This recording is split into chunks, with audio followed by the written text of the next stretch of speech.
Shut the hell up, shut the hell up, shut the hell up and get your work done. Subscribe to my channel! Subscribe to my channel! Magandang gabi sa inyong lahat mga kandusanan. Live tayo ngayon mga kandusanan sa aming kandusanan istasyon ni Ate Laika Bern. Sa kandusanan ni Ate Laika Bern na hindi pa narehistro. At ngayon mga kandusanan may letter sender tayo mga kandusanan. Galing pa ito sa Santiago, Agusan del Norte. Na ang kanyang problema mga kandusanan, tungkol ito sa kanyang kapitbahay mga kandusanan. Ug aniya ang iyang sulat na ipinadala dito sa kandusanan ni Ate Laika Bern at babasahin ko ngayon sa inyong harapan mga kandusanan. Magandang gabi sa inyo Ate Laika Bern. Ako si Jessica. Nakatira sa Santiago, Agusan del Norte. Magpadala po ako ng sulat sa inyong kandusanang istasyon, Ate Laika Bern. Kasi Ate Laika Bern, gulong-gulo na talaga ako Ate Laika Bern sa mga ugali ng aking mga kapitbahay Ate Laika Bern. Moomong gining nahitabo Ate Laika Bern sa panahon nga ang akong boyfriend Ate Laika Bern nag-duty Ate Laika Bern. Ug kato nga panahon Ate Laika Bern wa ko nagdahom nga ang akong suod nga higala Ate Laika Bern. Best friend nako Ate Laika Bern. Gikan kini sa Kabadbaran. So Ate Laika Bern, dugay-dugay pud mi ani niya Ate Laika Bern nga wala nagkauban Ate Laika Bern kay naman pud ni siya trabaho Ate Laika Bern. Ug nalipay ko Ate Laika Bern nga nibisita siya diri sa among lugar sa Santiago. At niyaya niya ako Ate Laika Bern na pumunta daw kami Ate Laika Bern sa Bidyukihan Ate Laika Bern kasi itong kaibigan ko Ate Laika Bern mahilig kumanta. Marami siyang mga paboritong kanta na gusto niyang kantahin sa bidyukihan. Kaya sinamahan ko siya Ate Laika Bern. Ate Laika Bern, hindi ko alam Ate Laika Bern. Yung mga kapitbahay ko pala Ate Laika Bern. Nagmamasid Ate Laika Bern kung ano ang ginagawa namin ng aking kaibigan. Siyempre Ate Laika Bern, matagal-tagal ring hindi kami nakapaggala ng aking kaibigan Ate Laika Bern. Hindi lang kami nag-video kay Ate Laika Bern. Nag-inuman din kami Ate Laika Bern. Pero hindi naman grabe talaga yung pag-iinom namin ng tanduay Ate Laika Bern. Tanduay yung ininom namin Ate Laika Bern.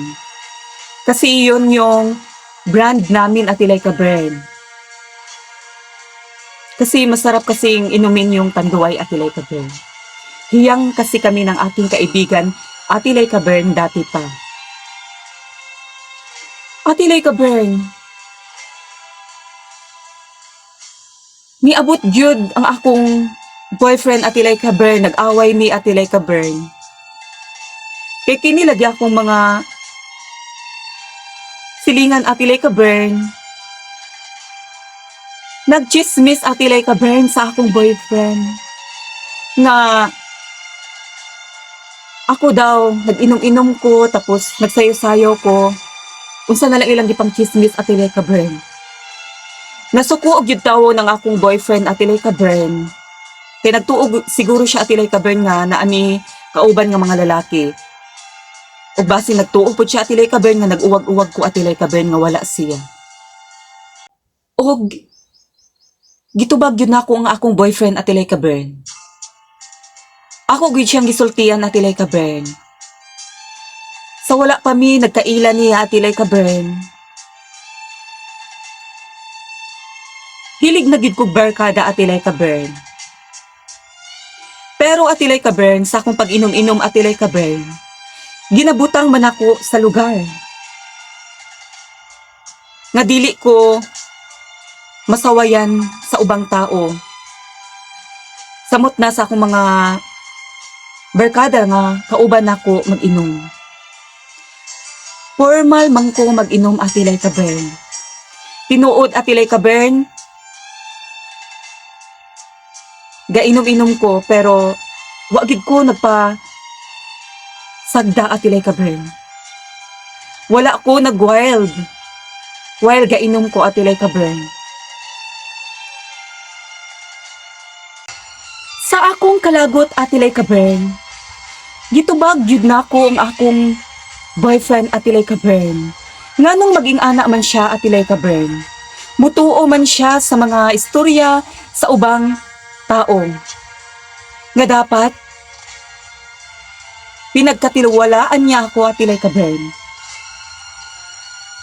Dapat nirerespeto niya ako atilay kabern bilang girlfriend niya atilay kabern.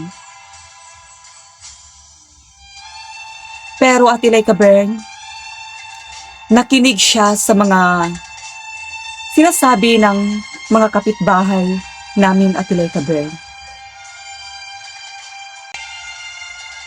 At hanggang ngayon atilay kabern, hindi kami nag-uusap ng aking boyfriend. Dahil lang sa pangyayaring iyon atilay kabern.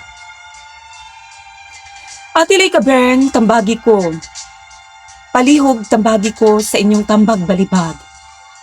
And more power sa inyong kandusanang istasyon na hindi pa narehestro. Ayan mga kandusanan, bakit itong sulat na ipinadalas ng ating letter sender na si Jessica from Santiago, Agusan del Norte. Narinig niyo naman mga kadusanan ang problema ng ating letter sender mga kadusanan na ipinagchismis siya ng kanyang mga kapitbahay sa kanyang boyfriend at galit na galit ang kanyang boyfriend. At dahil doon mga kadusanan, hindi sila nag-uusap ng boyfriend niya. Hindi pa rin siya makamove on. So, nagpadala siya sulat dito sa kandusanang istasyon ni Atilay Kabern para matambagan siya. Okay, ang akong ika-advise sa imo, Jessica, pag-move on na. Kabalo man ko nga nakasabot yun na imong boyfriend sa imo kay kabalo gid na siya nga before mo nag-ipon